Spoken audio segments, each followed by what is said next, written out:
Prelude, The Enchanted Cottage. One afternoon, while I was sitting on the toilet reading a book about meditation, something jumped out at me. It was a frog. Not just a frog, but the biggest frog I'd ever seen. That frog was so big that it cleared the side of the bathtub as easily as a giant would step over a fallen tree. It made me wonder how much I could get if I took it down to the Chinese restaurant and offered to sell it for the legs. I wouldn't take less than $20, I decided. Well, I would take 15, probably 10 if they haggled with me long enough. I hate arguing about money with people I don't know. I couldn't get over how big that frog was. For a second, I thought maybe it was a frog that had been stung by a radioactive scorpion while hitching a ride across a pond. I realized it was a cat. I'll admit it. I was high at the time. I wondered if it could have been a ghost cat from the last person who lived in the house. If not, how did a non-ghost cat get into the place? All the windows were covered with plastic, and there was a thick piece of plywood nailed over the hole somebody had made by kicking the front door. All right, it was me. I'd had a little too much to drink and thought I'd lock myself inside the house. I was desperate to get outside and see what the Weather Channel kept calling a supermoon. There was no moon. It was 10 o'clock in the morning. All of a sudden, I knew how the non-ghost cat got into my house, through a hole in the floor by the kitchen, where there used to be a washing machine. My next thought was, oh crap, and not just because I was having such a hard time doing that. When I went into the living room, the cat was curled up in the middle of the couch. Before I could get close enough to touch it, it growled and hissed at me, but it refused to move off the couch.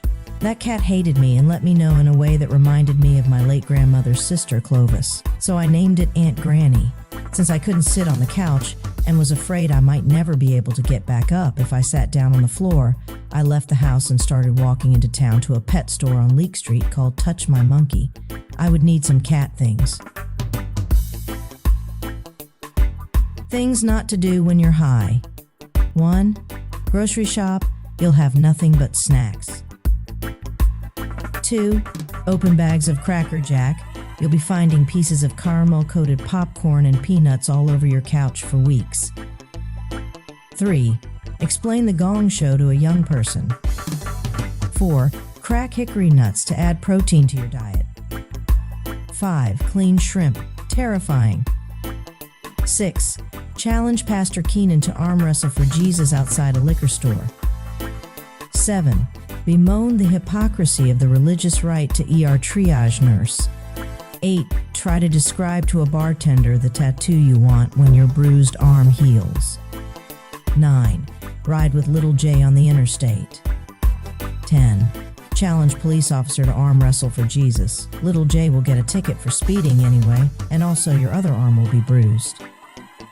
11. Call nursing homes listed in the phone book to see if you can stay just until you can wipe your ass with no pain or trouble. 12. Hide your notebook full of internet passwords. If you do, your passwords will be gone forever. I'll admit that I'm not a person who feels confident enough to give advice to anyone about anything at any time, but I think the following is some really good advice. Don't ever go to a pet store to pick up a few cat things when you're high. Everything you look at will be either hilarious or unnerving. Plus, if you're shopping for a pet bed and the clerks ask what size you need, don't describe your cat as about the size of a really, really big frog. They won't understand what you're talking about, even after you explain it. Not even after you tell them you're high.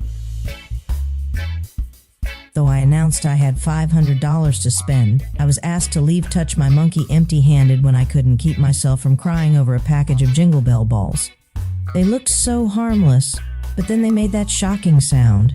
I just couldn't take it. It rattled my very soul.